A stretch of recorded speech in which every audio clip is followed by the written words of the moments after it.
Welcome students in the new lecture of phylum Protozoa. phylum Protozoa के अंतर्गत हम लोगों ने अब तक डिस्कस किया है अमीबॉयड प्रोटोजोवन के बारे में, और इसके पहले वाले लेक्चर में हम लोगों ने डिस्कस किया था फ्लैजलर प्रोटोजोवन के कुछ एग्जाम्पल्स के बारे में कि कौन कौन से फ्लैजलर प्रोटोजोवंस होते हैं। उस फ्लैजलर प्रोटोजोवन में लोकोमोटरी स्ट्रक्चर क्या था? फ्लैजला था, और उसका क्लास आपको याद होगा मैस्टिगोफोरा, और उसमें हम डिस्कस कर रहे थे जुओ मैस्टिगोफोरा के बारे में। जुओ मैस्टिगोफोरा के बारे में मतलब एक ऐसा फ्लैजलर प्रोटोजोवन जो एनिमल लाइक होता है। कैसा होता है? एनिमल के समान, और लोकोमोशन के लिए उसमें क्या पाया जाता है? फ्लैजला पाया जाता है।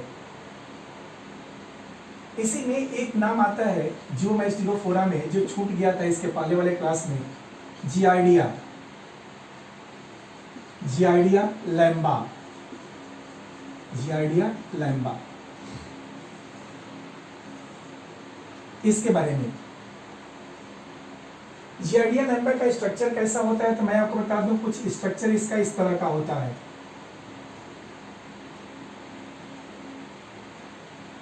आप देखिए इसके स्ट्रक्चर को, अपने आप आपको समझ में आएगा ये कैसा दिखेगा।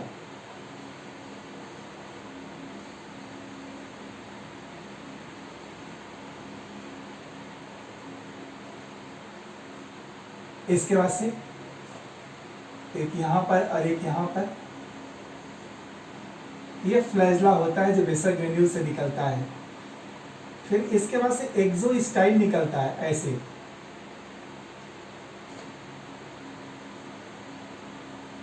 ये भी फ्लैजला होता है इसका।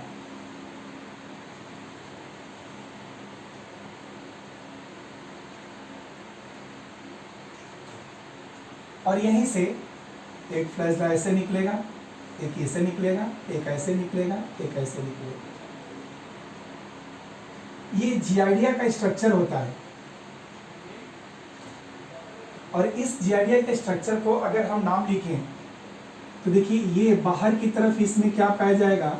आंसर है प्लाज्मा लेमा। ये प्लाज्मा मेम्ब्रेन का स्ट्रक्चर होता है। इसमें दो न्यूक्लियस होता है, बाई न्यूक्लिएट। देखिए एक एक दो न्यूक्लियस है, और ये फ्लैजला है 1 2 3 एंड 4 वन साइड में और 4 वन साइड में। न्यूक्लियस की संख्या कितनी होगी? 2, और फ्लैजला की संख्या 4। 4 का मतलब हुआ 2 पेयर्स, 2 पेयर्स। यह मेंबर है जियार्डिया लैम्बा। इस जियार्डिया लैम्बा को कहा जाता है grand old man of intestine. Grand old man of intestine पूछा गया किसे कहा जाता है तो आंसर आपके सामने होगा कि grand old man of intestine किसको कहा जाता है? जियार्डिया लैम्बा को, जो कि एक जुओ मैस्टिगोफोरा का मेंबर है। इसके अंदर लोकोमोशन के लिए क्या पाया जाता है? फ्लैजला पाया जाता है, और इसमें फ्लैजला की संख्या कितनी है? 4 पेयर्स है। 4 एक साइड में, आप देखिए ना, एक यहां से चल रहा है, ये पहला फ्लैजला, फिर ये दूसरा फ्लैजला, फिर ये तीसरा फ्लैजला, और फिर एक ऊपर से डायरेक्ट आ रहा है चौथा। 1 2 3 4, और 1 2 3 4, 4 एक साइड में, 4 एक साइड में, 4 पेयर्स फ्लैजला। और न्यूक्लियस देखिए तो 2 न्यूक्लियस दिखेगा। अगर देखे तो लगेगा किसी आदमी का चेहरा है, फेस लगता है, और शायद इसीलिए इसको कहा जाता है grand old man of intestine. Flagellar protozoan Giardia लैम्बा।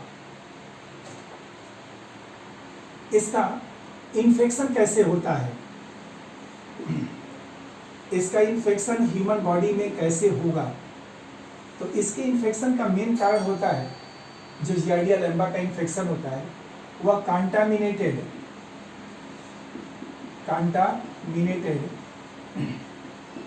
Food and water के द्वारा,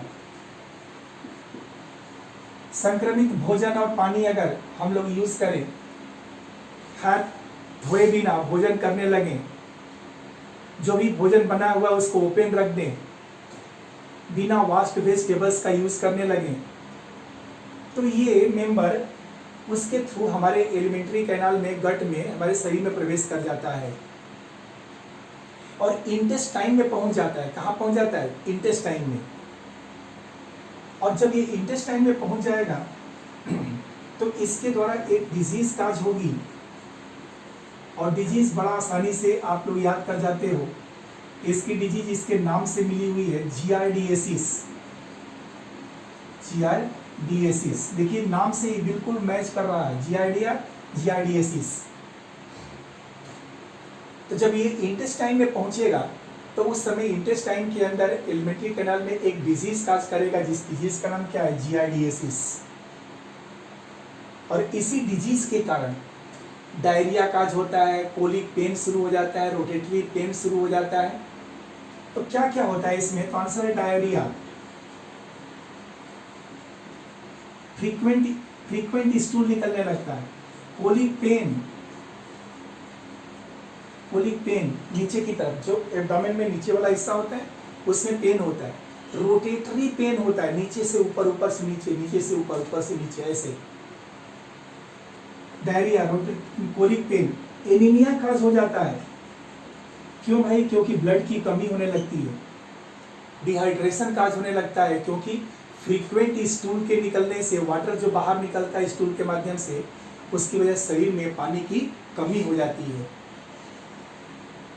तो फ्लैशबैक प्रोटोजोन्स जितने भी थे उनको हम लोगों ने लगभग डिस्कस कर लिया, और मुझे लगता है कि इतना सफिशिएंट है किसी भी लेवल के क्वेश्चन को सॉल्व करने के लिए, नीट और एम्स के। और आप तैयार हैं इसके लिए, आपको सब तैयार हो जाएगा। इन चीज़ों को बस अपने दिमाग में रखना है। इस डायग्राम को देख लेना है कि जियार्डिया लैम्बा जो है उसमें 1 पेयर न्यूक्लियाई है, 2 न्यूक्लियस है, 4 पेयर फ्लैजला है। स्ट्रक्चर इसका इस तरह का है। इसे grand old man of intestine कहा जाता है। इसका infection contaminated food and water के थ्रू होता है। डिजीज जियार्डिएसिस होती है। क्या होता है इसमें? डायरिया आता है, कोलिक पेन आता है, एनीमिया आती है। तो आपको इस चीज़ों को याद रखना है। तो स्टूडेंट्स, इसके बाद से हम लोग अब आगे बढ़ें नेक्स्ट में प्रोटोजोआ के। मुझे लगता है कि आप लोगों ने सिलियरी प्रोटोजोन पैरामीशियम के बारे में पढ़ा है। तो व्हाई वी वेस्ट टाइम, क्यों टाइम वेस्ट करें हम लोग सीधे चलते हैं नेक्स्ट ग्रुप में, जिसका नाम है स्पोरोजोवन।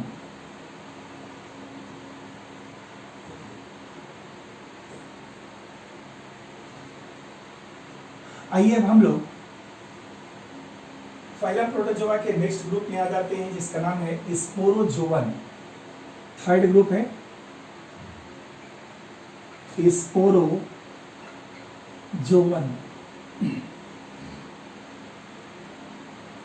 और इसको स्टार्ट कर लेते हैं हम लोग।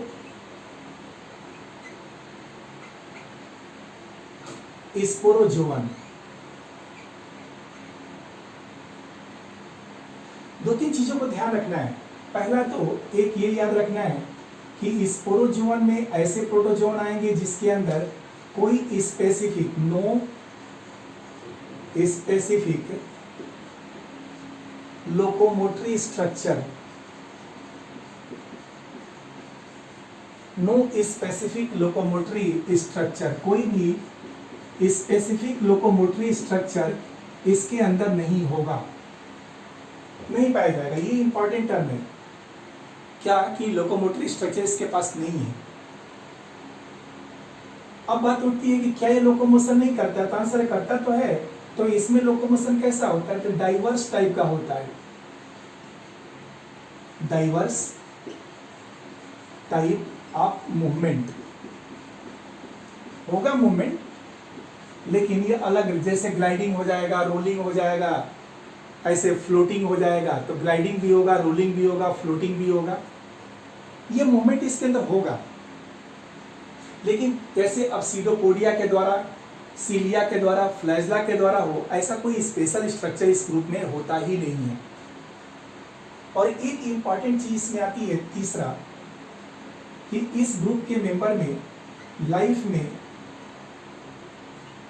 स्पोरिक स्टेज आती है, स्पोर फॉर्मेशन की स्टेज आती है। और स्पोरिक स्टेज होने की वजह से इसको किस में रखा गया? स्पोरोजोआ में रखा गया। तो ये तीन इंपॉर्टेंट चीज याद रखना है। क्या? कोई भी लोकोमोटरी स्ट्रक्चर स्पेसिफिक नहीं होगा, डाइवर्स टाइप का मूवमेंट होगा, भिन्न भिन्न प्रकार से मूवमेंट करेगा। जब स्ट्रक्चर नहीं है तो कोई भी मूवमेंट कर सकता है ये। और इसके लाइफ में स्पोरिक स्टेज जरूर आएगी। इसका जो इंपॉर्टेंट एग्जाम्पल है वह एग्जाम्पल है प्लाज्मोडियम। प्लाज्मोडियम ये एक मेंबर है जो इस पूरे, हमें इस स्पोरोजोअन में इसके बारे में आपको थोड़ा बताना है। चलिए स्टार्ट कर लेते हैं। इस स्पोरोजोम प्लाज्मोडियम की कई स्पीसीज हैं, कई स्पीसीज हैं इसकी। सबसे पहली स्पीसीज इसमें है वाइवेक्स, दूसरी स्पीसीज इसमें है, जैसे प्लाज्मोडियम वाइवेक्स हो गया। दूसरा स्पीसीज है फैल्सीपैरम, फैल्सीपैरम। तीसरी स्पीसीज आ जाइए प्लाज्मोडियम ओवेली। चौथी स्पीसीज भी आप आ जाइए, देखिए इसको मैलेरी कहा जाता है। 4 different species of Plasmodium are reported in India. Plasmodium vivax, Plasmodium falciparum, Plasmodium ovale, Plasmodium mallory। इस प्लाज्मोडियम को फर्स्ट डिस्कवर्ड किया था, फर्स्ट डिस्कवर्ड चार्ल्स लेबेरान ने पहली बार इस प्लाज्मोडियम को डिस्कवर्ड किया था, चार्ल्स लेबेरान ने। और एक हिस्ट्री बन गई थी कि इस प्लाज्मोडियम के का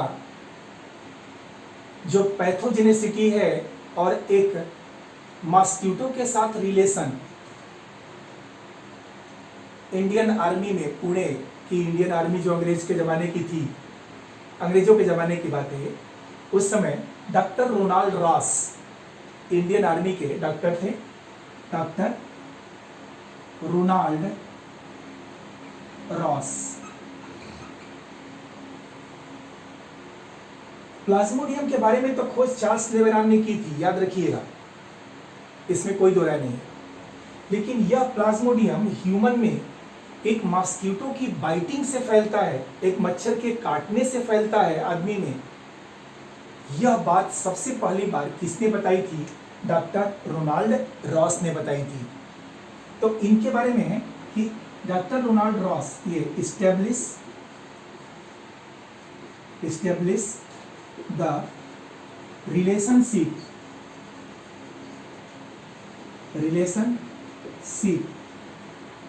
between plasmodium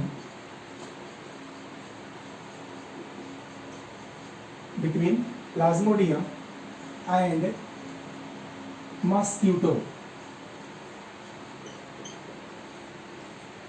ये मॉस्किटो और प्लाज्मोडियम के बीच में, कि प्लाज्मोडियम और मॉस्किटो के बीच में रिलेशन होता है। यह प्लाज्मोडियम एक मच्छर के काटने से आदमी के शरीर में फैलता है यह बात सबसे पहली बार किसने बताई? डॉक्टर रोनाल्ड रास ने। मतलब प्लाज्मोडियम और मॉस्किटो दोनों के बीच का रिलेशन बताने वाला साइंटिस्ट इंडियन आर्मी का था, ब्रिटिश थे वो, डॉक्टर रोनाल्ड रास।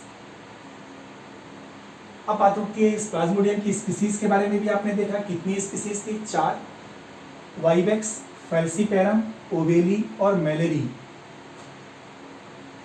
पहली बार प्लाज्मोडियम को डिस्कवर किसने किया? चार्ल्स लेवेरान ने। मॉस्किटो के साथ इसका रिलेशन किसने बताया? आंसर है डॉक्टर रोनाल्ड रास ने। ये प्लाज्मोडियम का एक वेक्टर होता है, देखिएगा ध्यान से, इसका एक वेक्टर जिसके द्वारा यह ह्यूमन में रोग फैलाता है। और प्लाज्मोडियम का वेक्टर होता है फीमेल एनोफेलिस, फीमेल एनोफेलिस मॉस्किटो। ठीक है, फीमेल, फीमेल ध्यान रखना है, फीमेल एनोफेलिस मॉस्किटो, फीमेल एनोफेलिस मॉस्किटो। जो मेल एनोफेलिस होता है वो नेक्टर फीडर होता है, फ्लावर के जूस को सक करता है और उसी पर अपना जीवन निर्वाह करता है। लेकिन जो फीमेल एनोफेलिस मॉस्किटो होती है ये सांग्विवोरस होती है, ब्लड फीडर होती है। दोनों में अंतर है, दोनों एनोफेलिस है, मेल और फीमेल। मेल फ्लावर के नेक्टर को, फ्लावर के जूस को, फ्लावर के पॉलन को फीड करता है, और जो फीमेल एनोफिलिस मॉस्किटो है वह ह्यूमन के ब्लड को फीड करती है, ब्लड की सकिंग करती है, ब्लड का डाइजेशन करती है। और इसी के सलावरी ग्लैंड में, इसी की बॉडी में, बॉडी से सलावरी ग्लैंड में, सलावरी ग्लैंड से आदमी में, ये प्लाज्मोडियम की अलग अलग स्पीसीज पाई जाती हैं। तो इस प्लाज्मोडियम को ह्यूमन में फैलाने वाला जो वेक्टर है वो कौन सा है? Female Anopheles mosquito. आइए आगे बात करते हैं। इससे एक डिजीज काज होती है, और मॉस्किटो से, सॉरी, प्लाज्मोडियम से काज होने वाली डिजीज को मलेरिया डिजीज कहा जाता है। Disease caused by Plasmodium is malaria disease. तो ह्यूमन की पॉपुलेशन में जो कभी बहुत हैवोक हुआ करता था, बहुत सारी ह्यूमन की पॉपुलेशन मर जाया करती थी इस मलेरिया डिजीज की वजह से। आज भी मलेरिया डिजीज बहुत पॉपुलर है। उस मलेरिया डिजीज का कॉस्टिव एजेंट क्या है? प्लाज्मोडियम है। और इस प्लाज्मोडियम को ह्यूमन पॉपुलेशन में, ह्यूमन में फैलाने वाला मेंबर फीमेल एनोफिलिस मॉस्किटो है। इसी मॉस्किटो के द्वारा ये रोग ह्यूमन पॉपुलेशन में फैलता है, फीमेल एनोफिलिस के द्वारा। अब आगे बढ़ते हैं हम लोग, ध्यान से सुनना है आपको। प्लाज्मोडियम को मैं उठाता हूं, इसके बारे में आपको बताऊं, तो सबसे पहला कंडीशन सामने आ जाता है कि जिस प्लाज्मोडियम के बारे में हम बात कर रहे हैं वह प्लाज्मोडियम एक डाइजेनेटिक पैरासाइट होता है। डाइजेनेटिक पैरासाइट, और डाइजेनेटिक पैरासाइट है इसका मतलब तो आपको पता ही होगा क्या, कि the parasite who complete their life cycle on 2 host. कितने होस्ट में? 2 होस्ट में। तो Plasmodium is also a digenetic parasite because it complete their life cycle in 2 host, 2 host में कंप्लीट करता है। कौन कौन सा होस्ट है? तो सुनिए, प्राइमरी होस्ट, प्राइमरी होस्ट और एक secondary host, primary host and secondary host. ठीक है, एक कंट्रोवर्शियल स्टडी है, मैं आपको बता दूं। जैसे प्राइमरी होस्ट है तो इसका प्राइमरी होस्ट ह्यूमन है, ठीक है ना, और सेकेंडरी होस्ट क्या है? आंसर है फीमेल एनोफिलिस है, फीमेल एनोफिलिस।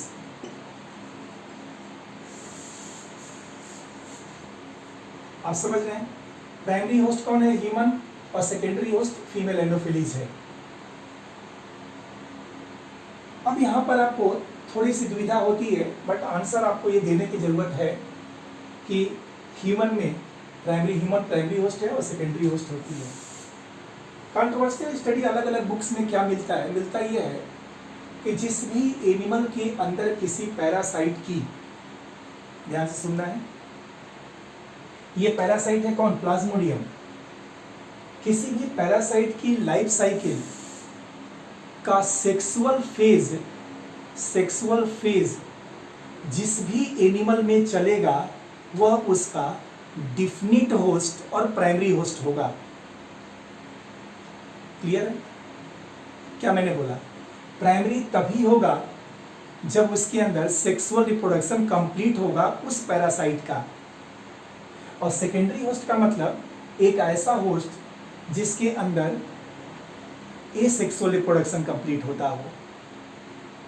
तो मैं आपको लिख करके समझाता हूं। जैसे प्राइमरी होस्ट हम लोग अभी लिखते हैं, ठीक है ना? तो प्राइमरी का मतलब जिसमें सेक्सुअल रिप्रोडक्शन होता हो, और सेकेंडरी होस्ट का मतलब क्या हुआ, जिसमें एसेक्सुअल रिप्रोडक्शन होता हो। ठीक है ना? ऐसा करेक्टर दिया गया है। अब यहां पर कंट्रोवर्सी कहां पर है?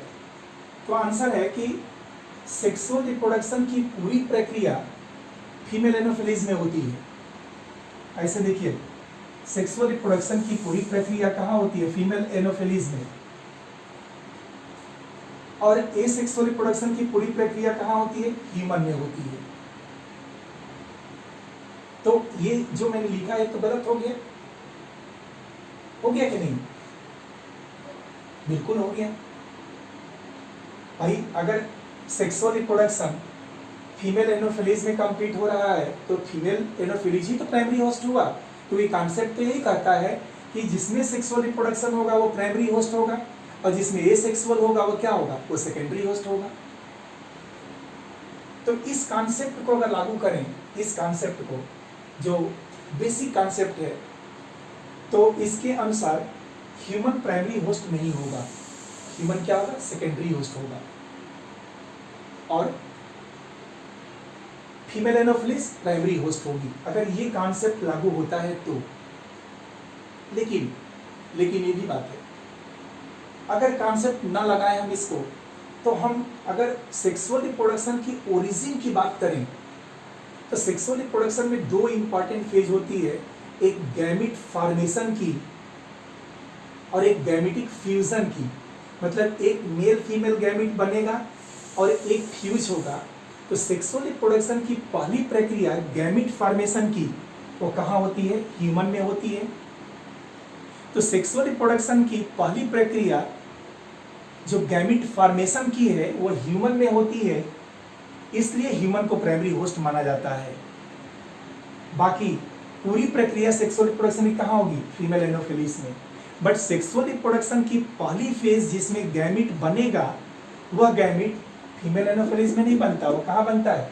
ये फीमेल मेल ह्यूमन में बनता है, तो इसलिए माना जाता है।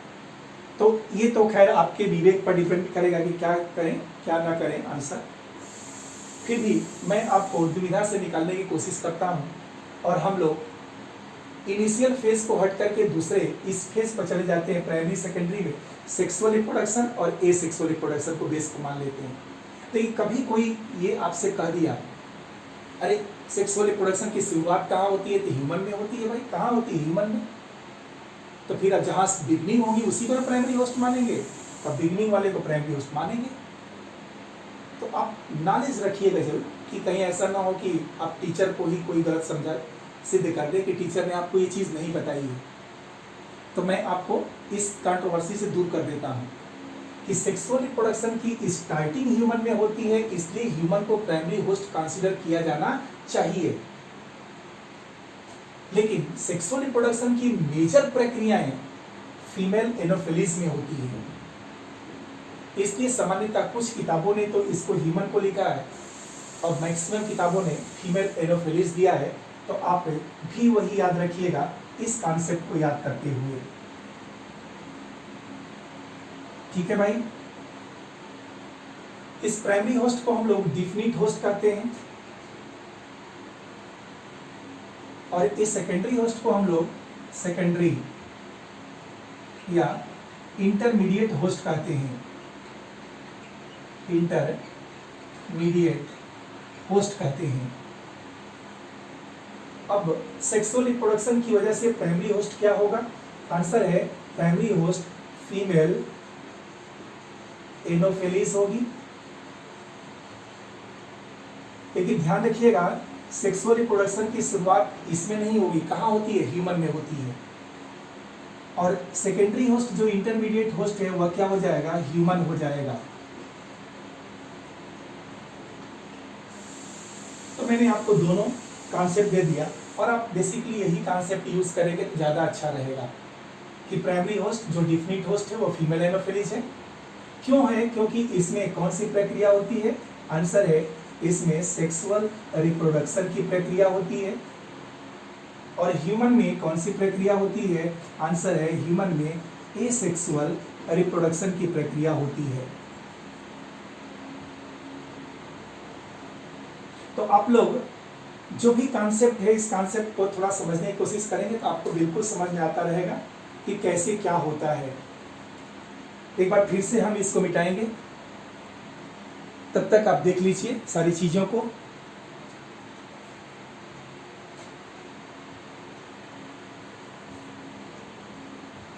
हम लोग डिस्कस कर रहे हैं स्पोरोजोअन में, इसमें कोई परेशान नहीं होना है, आप बस इतना याद कर दीजिए। अगर कोई दिक्कत हो तो कह दीजिए मुझे जो पता है कि स्पोरोजोअन है, no specific locomotory structure, diverse type of movement occurs, spore stage is present in the life. The example is plasmodium. The plasmodium having 4 different species in India: vivax, falciparum, ovale, malari. The plasmodium was first discovered by Charles Leveran, but plasmodium transmitted to the human population by the biting of a mosquito, it was first discovered by Dr. Ronald Ross, and he was the first person who established a relation between malaria and mosquito. The vector through which the disease is transmitted in human population, female Anopheles mosquito, and the disease caused by plasmodium is malaria disease. Plasmodium is a digenetic parasite, complete their life cycle in 2 hosts.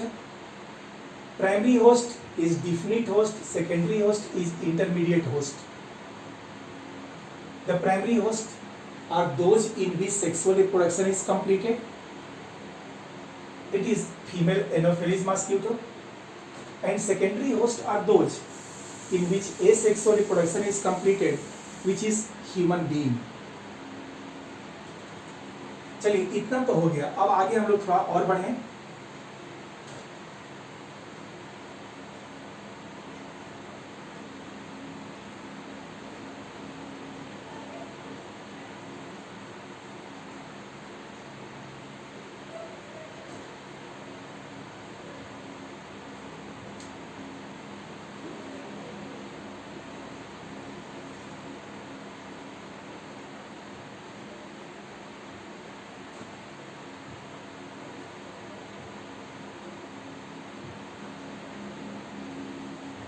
सुनिए भाई,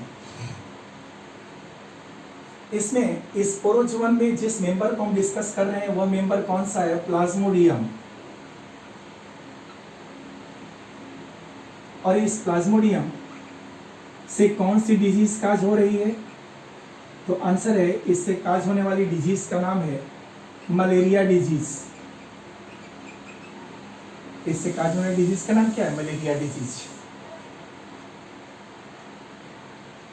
और ये एक digenetic parasite है जिसमें कि asexual sexual reproduction दोनों चलता है। तो इस प्लाज्मोडियम के अंदर यदि हम एसेक्सुअल रिप्रोडक्शन की बात करें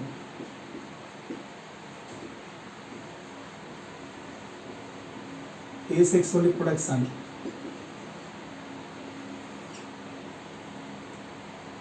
तो ये कैसे होता है? तो आप ऐसे समझिए, जैसे मान लीजिए ये ह्यूमन बीइंग नीचे की तरफ मैं दिखा रहा हूँ, ये ह्यूमन का एक स्ट्रक्चर है और यहाँ पर कोई मॉस्किटो की बाइटिंग होती है, मॉस्किटो बाइटिंग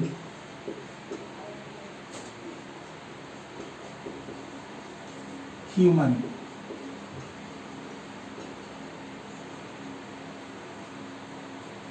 थोड़ा बेसिक बहुत डिटेल में नहीं जाएंगे, शार्ट में इसको समझिएगा। जब कोई मॉस्किटो ह्यूमन को बाइटिंग करता है, ये ह्यूमन का नीचे का पूरा स्ट्रक्चर ह्यूमन का आएगा, तो यह थाउजेंड्स ऑफ स्पोर्स हैं जिसको स्पोरोजोइट्स कहा जाता है, रिलीज्ड इन ह्यूमन ब्लड,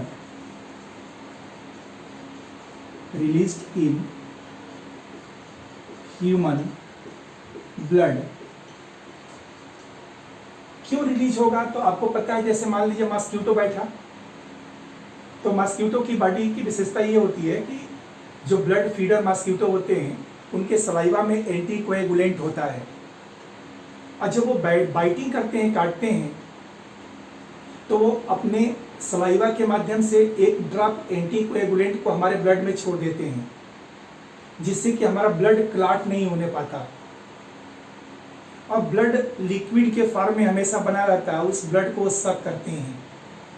तो जो अब अपने सलाइवा को हमारी बॉडी में रिलीज करेगा ब्लड को सक करने के लिए, तो सलाइवा के साथ हजारों की संख्या में स्पोरोजोइट्स कहाँ आ जाएंगे? हमारे ब्लड में आ जाएंगे। अब ये स्पोरोजोइट्स यहां से कहां पहुंचेंगे? लीवर में।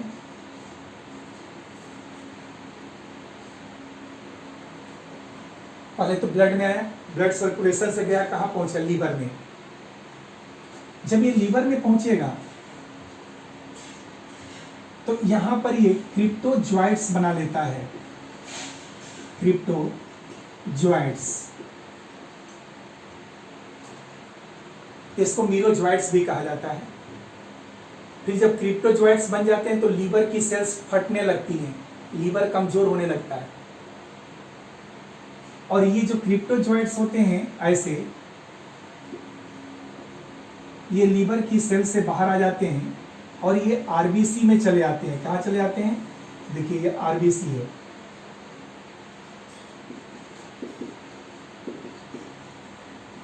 आरबीसी में इन्फेक्ट कर जाएंगे ऐसे।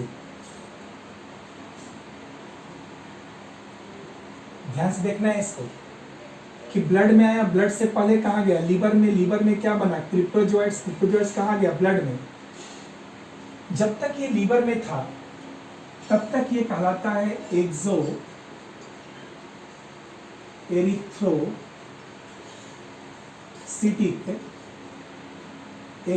Erythrocytic cycle. एक्सो मतलब बाहर, एक्सो मीन्स बाहर, एरिथ्रोसाइट आरबीसी को कहा जाता है, आपको पढ़ चुके हैं। तो एरिथ्रोसिटिक मतलब आरबीसी से बाहर, एक्सो एरिथ्रोसिटिक साइकिल, जिसमें क्या बना? क्रिप्टोजोइट्स। और जब आरबीसी में आ गया तो ये कहलाएगा एरिथ्रोसिटिक साइकिल,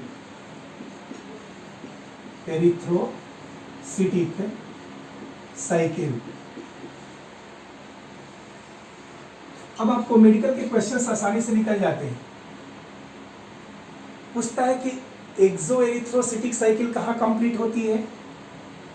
तो आंसर होता है एक्सो एरिथ्रोसिटिक साइकिल कहाँ कंप्लीट होगी? लीवर में, आउटसाइड द ब्लड। और एरिथ्रोसिटिक साइकिल कहाँ कंप्लीट होगी? तो in the blood, in the RBC. Blood के अंदर कहाँ आया? आरबीसी में। और यहाँ पर signet ring stage, amoeboid stage, schizont stage, gametocyte stage, 4 अलग अलग स्टेजेज आती हैं। आरबीसी में जब इन्फेक्शन करेगा तो देखिए एक स्टेज ऐसी आएगी जहां पर कि ये हीमोग्लोबिन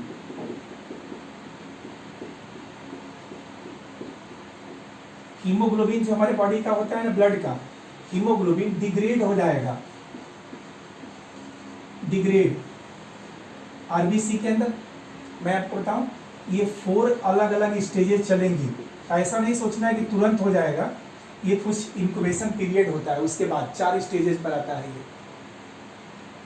तो जब आरबीसी में इन्फेक्शन होगा तो उस आरबीसी में एक ऐसी स्टेज आएगी जिसमें हीमोग्लोबिन डिग्रेड होगा और इसकी वजह से ये हीमोग्लोबिन टूटा और यहाँ से हीमो ज्वाइन ग्रेन्यूल बन जाएगा, हीमो ज्वाइन ग्रेन्यूल्स, ये बन गया। और ये हीमोज्वाइन ग्रेन्यूल्स आरबीसी से बाहर आ जाएगा। देखिएगा ये क्या होगा, इससे बाहर आ जाएगा। कहाँ आएगा? तो आंसर है ये ब्लड में आ जाएगा। क्लियर है? ब्लड से होता हुआ ये हमारे ब्रेन के हाइपोथैलेमस में पहुंचेगा।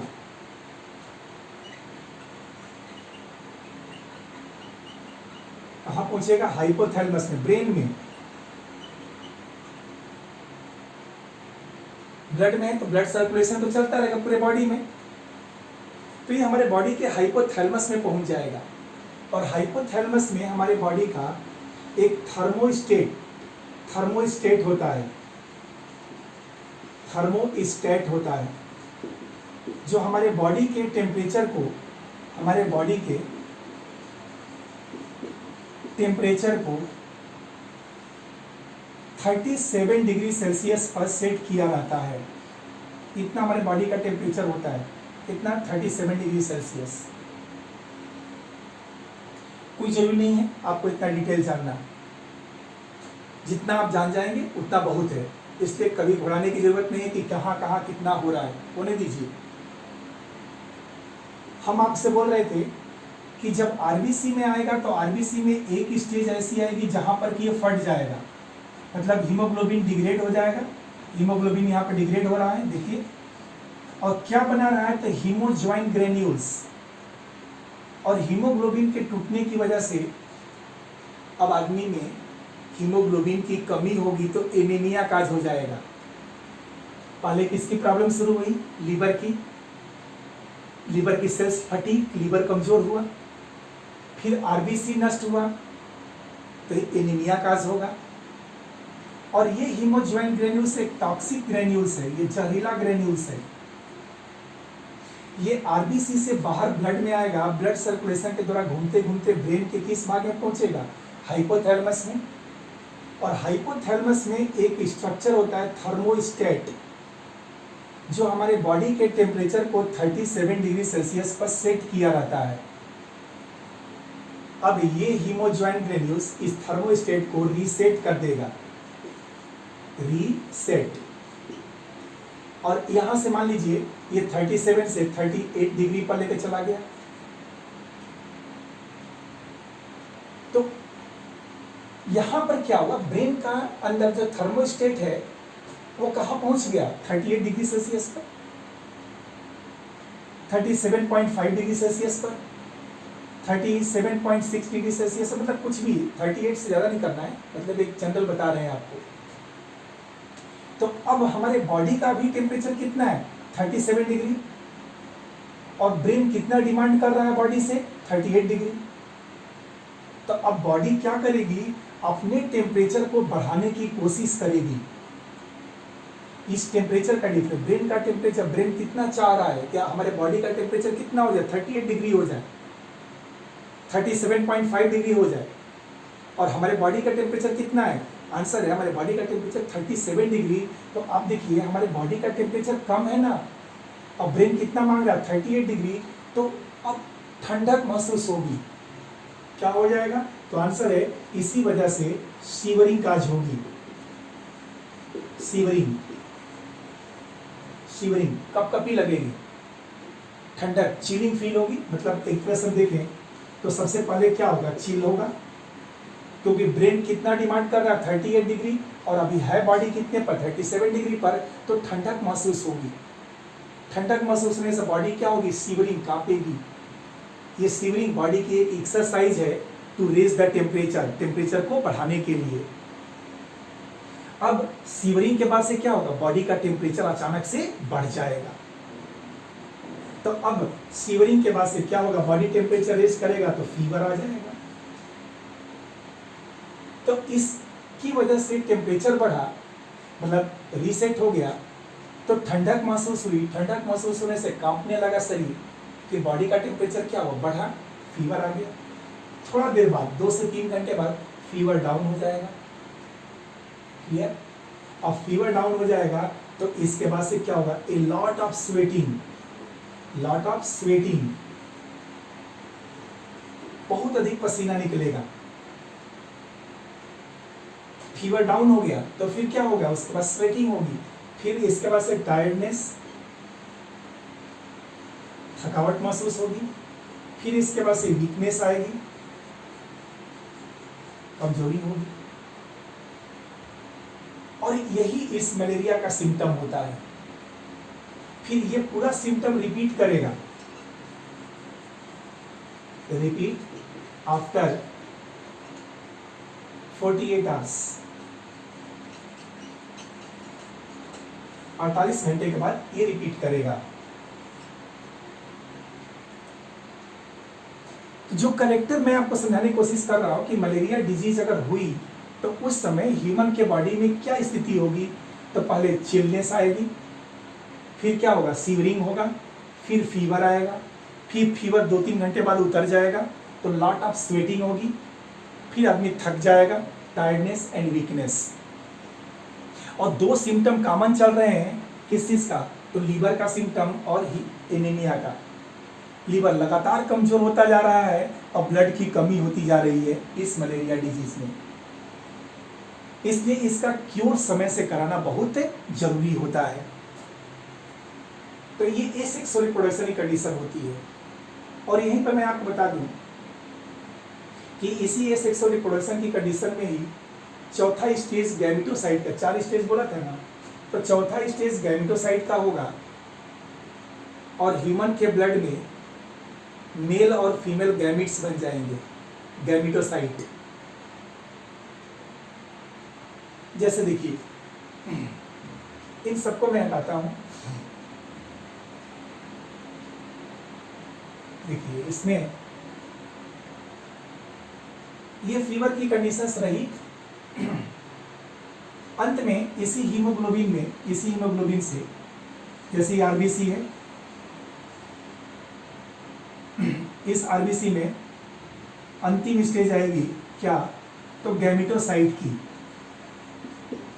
गैमेटोसाइट मतलब गैमेटोसाइट स्टेज आ जाएगा और ये 2 गैमेट में डिवाइड हो जाएगा। ये एक मेल गैमेट होगा और एक ये फीमेल गैमेट होगा, नॉन मोटाइल। ये गैमेटोसाइट डिवाइड करेगा तो ब्लड के अंदर ही आरबीसी में कौन सी स्टेज आएगी, गैमेटोसाइट की। फिर ये डिवाइड कर जाएगा, अंदर ही डिवाइड कर जाएगा आरबीसी के अंदर। तो 2 गैमेट बनाएगा, एक मेल गैमेट और एक फीमेल गैमेट। तो जैसे ही मलेरिया फीवर किसी आदमी को आने लगता है, देखिए मलेरिया फीवर इधर आ रहा था, तो उस समय उस मलेरिया फीवर वाले पेशेंट के ब्लड में, उसके ब्लड में प्लाज्मोडियम के मेल और फीमेल 2 तरह के गैमेट्स प्रेजेंट होते हैं। हम इसी बात को आपको समझा रहे थे कि गैमेट बनने की प्रक्रिया ह्यूमन के ब्लड में होती है। तो देखिए गैमेट बन गया ना ब्लड में ह्यूमन के, कब, जब मलेरिया का सिम्टम ह्यूमन में आया। तो जब मलेरिया डिजीज का सिम्टम ह्यूमन में आया तो उस समय उस मलेरिया पेशेंट के ब्लड में 2 तरह के गैमेट्स हैं, एक फीमेल गैमेट जो नॉन मोटाइल है और एक मेल गैमेट जो मोटाइल है, फ्लैजेला इसके पास है। अगर इस समय कोई मॉस्क्यूटो ह्यूमन को बाइट करे, अब देखिए फिर मॉस्क्यूटो की बात आ रही है, मॉस्क्यूटो बाइटिंग। एक तो हेल्दी पर्सन के अंदर बाइटिंग हुई थी, एक मच्छर ने हेल्दी पर्सन को, फीमेल एनोफ्लिस ने हेल्दी पर्सन को काटा, तो उसमें क्या उत्पन्न हो गया, मलेरिया डिजीज।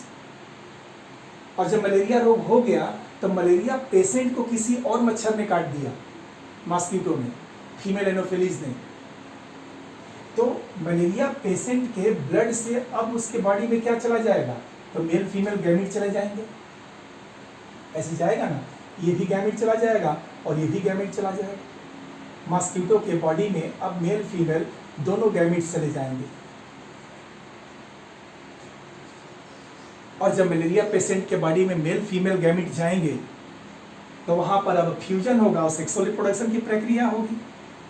फिर सेक्सुअल रिप्रोडक्शन से मलेरिया के शरीर में क्या बन जाएगा, स्पोरोजोइट्स। फिर अब वो मच्छर किसी आदमी को काटेगा तो ये स्पोरोजोइट्स नए आदमी के शरीर में पहुंच जाएगा। तो इस तरह से ये एक साइक्लिंग प्रक्रिया चलती रहती है कि मेनली ये जो प्लाज्मोडियम है ये अपने लाइफ साइकिल को कंप्लीट करता रहता है इसी तरह से। इनिहाउ इतना भी डिटेल आपको नहीं जानना है, आपको सिर्फ इतना जानना है कि प्लाज्मोडियम से कौन सा रोग होता है, कितने इसके होस्ट होते हैं, और ये चीज मैंने आपकी जानकारी के लिए समझा दिया। चलिए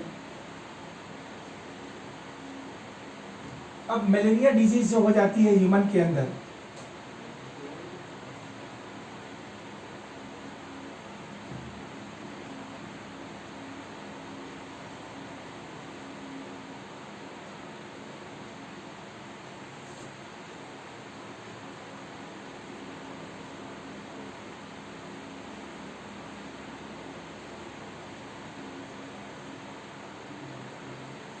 उस मलेरिया डिजीज का ट्रीटमेंट भी होता है एक मेडिसिन के द्वारा।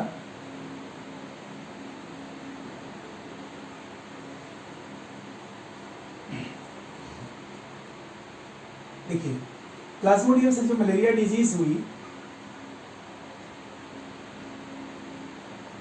उसका treatment Sri Lanka, Indonesia, Malaysia, Burma, Java, Sumatra, इन सब कंट्रीज में एक प्लांट पाया जाता है सिनकोना का। सिनकोना प्लांट होता है और सिनकोना प्लांट की जो बार्क होती है,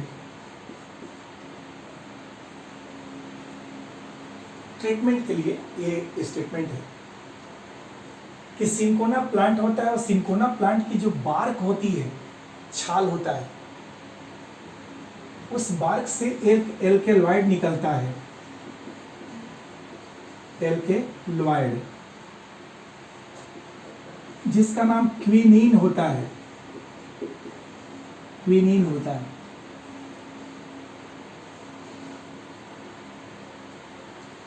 और यही क्विनीन जो एल्केलॉइड है सिनकोना प्लांट की बार्क से निकलता है, उस पौधे की छाल से बाहरी लेयर होती है प्लांट की, उसके बाहरी बार्क को बॉयल करके ये एल्केलॉइड निकालता है क्विनीन। और इस क्विनीन का हम लोग यूज करते हैं, use in the treatment of malaria disease. तो मलेरिया डिजीज में जिस चीज का यूज किया जाता है वह होता है क्विनीन। और क्विनीन किससे निकाला जाता है, तो आंसर है सिनकोना प्लांट की बार्क से निकाला जाता है। सिनकोना प्लांट की जो बार्क होती है उससे बार्क से एल्केलॉइड निकलेगा।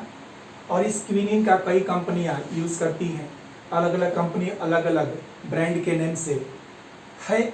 उसमें एक ही मेन कॉन्स्टिट्यूएंट्स क्विनीन जिसका यूज करके मलेरिया रोग को ठीक किया जाता है। तो ये हम लोगों ने स्पोरोजोअन्स के बारे में आपको समझा दिया। देखिए सीलियोफोरा जो अभी हम लोग एक छोड़ दिए थे, उसको भी थोड़ा सा मैं आपको बता दूं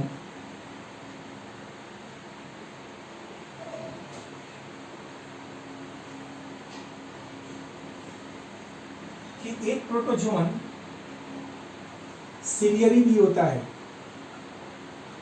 सिलियरी प्रोटोजोवन।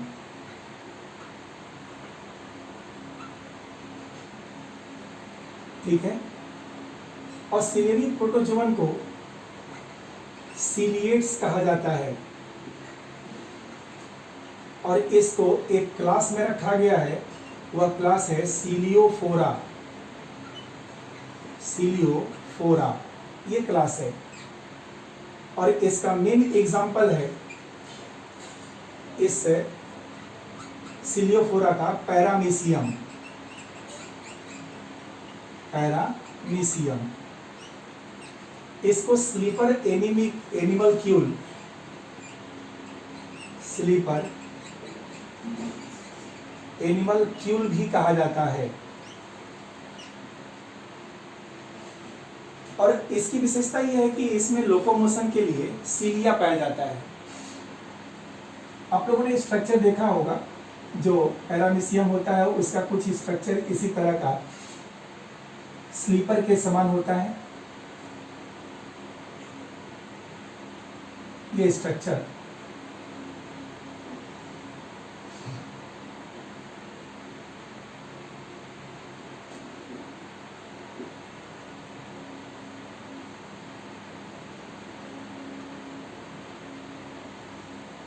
चलिए, ये सबसे बाहर की तरफ इसकी एक कवरिंग है पैरामीशियम में, और इस बाहर की कवरिंग को पेलिकिल कहा जाता है। ये पैरामीशियम में सबसे बाहर की कवरिंग की पेलिकिल है और एक साइड में एक डिप्रेशन होता है ऐसे मेम्ब्रेन का, वन साइड में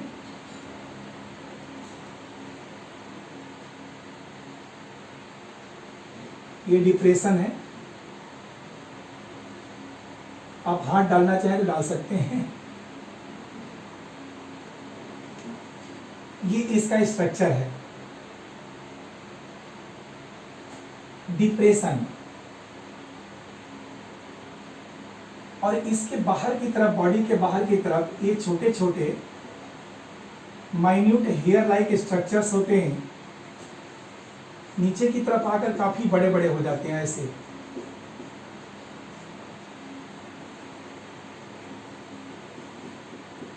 बाकी जगह पर छोटे छोटे रहेंगे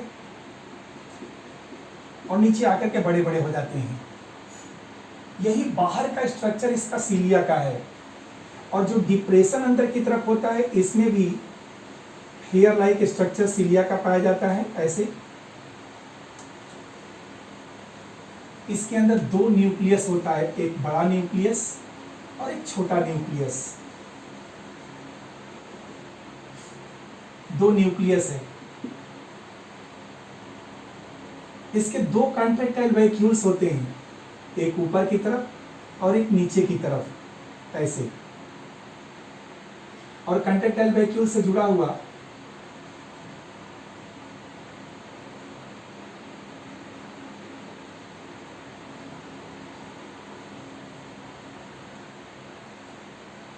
ये रेडियल कैनाल होता है। दोनों रेडियल कैनाल में आप देखेंगे तो अंतर होगा, अभी बता देंगे क्या अंतर होगा। और यहां पर इसमें कुछ डिफेंस का स्ट्रक्चर होता है, ऑफेंस एंड डिफेंस का स्ट्रक्चर।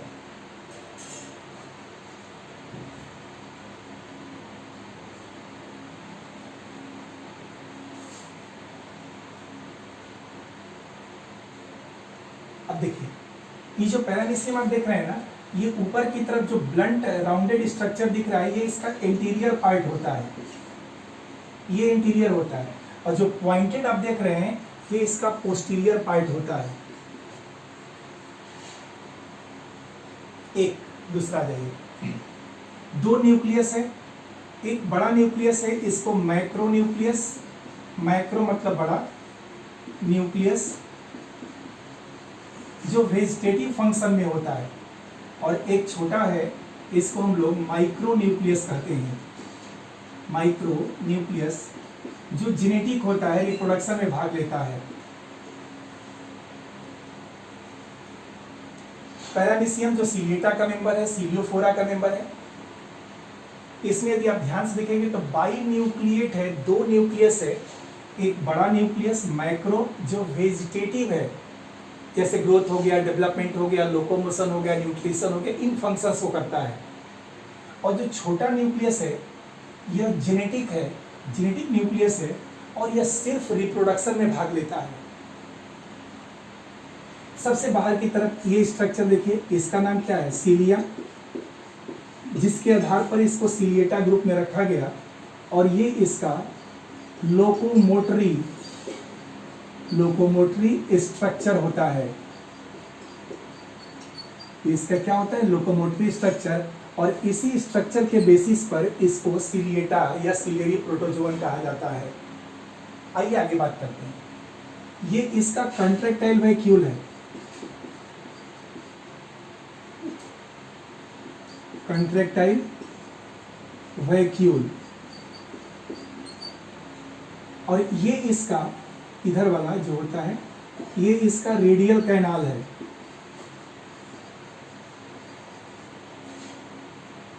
ये कंट्रैक्टाइल वैक्यूल हो गया, बाहर क्या? Radial canal. आपको याद क्या रखना है? याद रखना है कि जैसे इस कंट्रैक्टाइल वैक्यूल को देखिए तो ये बड़ा सा दिख रहा है, ये छोटा सा दिख रहा है। तो बड़ा है तो ये क्या होगा? Diastole, diastole. और रेडियल कैनाल उस समय जब कंट्रैक्टाइल वैक्यूल डायस्टोल में होगी तो रेडियल कैनाल किस में होगी? सिस्टोल में, छोटा होगी। और नीचे आ जाइए, अगर कंट्रैक्टाइल वैक्यूल वन साइड मतलब एंटीरियर वाला, एंटीरियर का डायस्टोल में है तो पोस्टीरियर का कंट्रैक्टाइल वैक्यूल हमेशा सिस्टोल में होगा। समझ में आ रहा है क्या? कि अगर एंटीरियर का कंट्रैक्टाइल वैक्यूल डायस्टोल स्टेज में है तो पोस्टीरियर का कंट्रैक्टाइल वैक्यूल हमेशा कैसा होगा? सिस्टोल में, एंड वाइस वर्सा। अगर ऊपर का रेडियल कैनाल सिस्टोल में है तो नीचे वाला बड़ा साइज का दिख रहा है ना रेडियल कैनाल, ये कैसा हो जाएगा? डायस्टोल में, ये डायस्टोल में। तो कंट्रैक्टाइल वैक्यूल पोलैरिटी के आधार पर अपने नेचर को बदलती रहती है। अगर नीचे वाला डायस्टोल है तो ऊपर सिस्टोल होगा, ऊपर सिस्टोल है तो नीचे डायस्टोल होगा। सेम रेडियल कैनाल का फीचर होता है कि अगर अपर वाला सिस्टोल में होगा तो लोअर वाला डायस्टोल में होगा। एक बात, जो इसका डिप्रेशन, सॉरी रेड कलर का स्ट्रक्चर देख रहे हैं ना, ये ऑफेंस और डिफेंस का ट्राइकोसिस्ट होता है, ट्राइकोसिस्ट। यह पैरामीशियम अपनी सुरक्षा के लिए और किसी दूसरे पर आक्रमण करने के लिए जिस स्ट्रक्चर का यूज करता है ऑफेंस और डिफेंस का, उसका नाम क्या होता है? ट्राइकोसिस्ट। ये जो डिप्रेशन यहां दिखता है, इस डिप्रेशन को वेस्टिबुल कहा जाता है, जो बाद में आके नैरो हो जाता है। तो ये नैरो पार्ट साइटोफेरिंग्स का होता है, ये भोजन के लिए है। और यहां पर देखेंगे तो एक माउथ बन जाता है, इसको साइटोस्टोम हम लोग कहते हैं, साइटोस्टोम। और इसी से आगे ये क्या बन जाता है? तो फूड वैक्यूल, फूड वैक्यूल, जिसमें भोजन बनता है। फिर ये फूड वैक्यूल टूट जाएगा, इधर आ जाएगा, फिर आ जाएगा ऐसे। और नीचे की तरफ जो लॉन्ग सीलिया आप देख रहे हैं, इस सीलिया का नाम होता है caudal tuft, CUDAL, caudal tuft, TUFT, जिसकी सहायता से यह पैरामीशियम अपने डायरेक्शन को चेंज करता है, आगे जाना है, पीछे जाना है, राइट जाना है, लेफ्ट जाना है। ये सीलियोफोरा का स्ट्रक्चर है। डायग्राम को आप देख लीजिए, बुक्स में भी डायग्राम बना हुआ है, वहां से आप इसको समझ सकते हैं।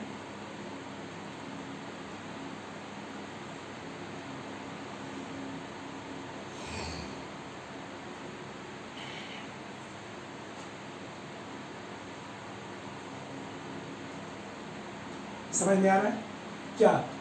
तो ciliary protozoan are those in which locomotory structures are cilia. Ciliary protozoans are called as ciliates and placed in a class Ciliophora. One example is here, Paramecium, also known as sleeper animalcule, because of their shape like a sleeper. This paramecium show polarity. Their anterior is more or less rounded and posterior end is pointed. Anterior is rounded and posterior is pointed. The outer covering of this paramecium is pellicle. This is thin firm membrane, elastic membrane, that is pellicle. This pellicle membrane